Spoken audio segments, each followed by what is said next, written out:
the history of the Brights movement is post 9/11. A lot of people who really had a naturalistic perspective felt very left out of all of the kinds of reactions that the community, their communities went through after 9/11. We were all so struck by that tragedy. But basically, a lot of the civic events and commemorations that took place afterwards had a very, very religious air to them. They weren't civic in that kind of sense. So a lot of us felt like, gee, we want to go to Washington and let our Congress people know that really we share in this.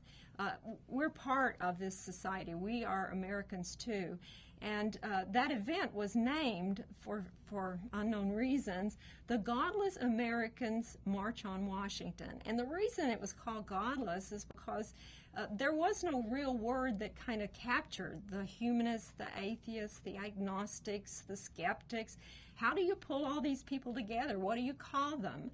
And you certainly don't want to call them non-believers, because that's a term that seems to imply you don't have beliefs when every human in the world has beliefs. So it's what word do you use? Well, godless is kind of a pejorative. It has a meaning that's wicked, actually. Who wants to go to tell your Congress people, hey, we belong in this country. We care about this country. You don't do that under the name of godless. We knew that there had to be a different approach to drawing a lot of people together who had a pretty much naturalistic perspective, secular orientation. And so Paul, he worked pretty hard. We had some criteria to kind of figure out, well, we want it to be a positive term. We want it to be something that a lot of people can get together around. And we thought, well, the Enlightenment was important in history, science, reason. This is a pretty much commonality, hope for the future, optimism. We kind of liked the idea of bright, illuminating, light, and so that's why we named it the Brights. And the naturalistic worldview definition was just a way that everybody could come in together without talking about their individual beliefs. So you're walking on the bright side of life, or living on the bright side of life. That means you're living free of supernatural and mystical. And the other side is people who have supernatural beliefs of all sorts, New Age beliefs, crystals, astrology, magnets, all of those kinds of things are walking on the super side of life. So it's kind of both.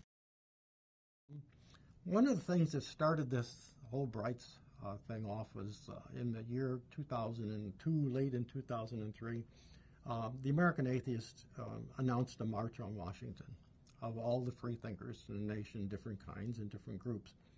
The name of that was the Godless March on Washington. And, of course, godless is a derogatory term to start with. And so here we are, for the first time in history, getting together with a number of organizations, going to Washington, D.C., as the Godless March. And I got so mad at that. We ended up going to the Godless March, but it inspired that we need a word, which is an umbrella term over all organizations that they could adopt. Mynga and I first set up a protocol. That is, we said, here is 6 things. It's got to be a simple word. It's got to be a word that doesn't have other connotations. It's got to be a word that so forth and so forth. And one night I was working at the kitchen table trying to figure out the word, and I found the word, and I marched into Mynga and said, I have found the word, and it's going to be big. And it was bright. And we went from there, presenting it at the Atheist International Organization.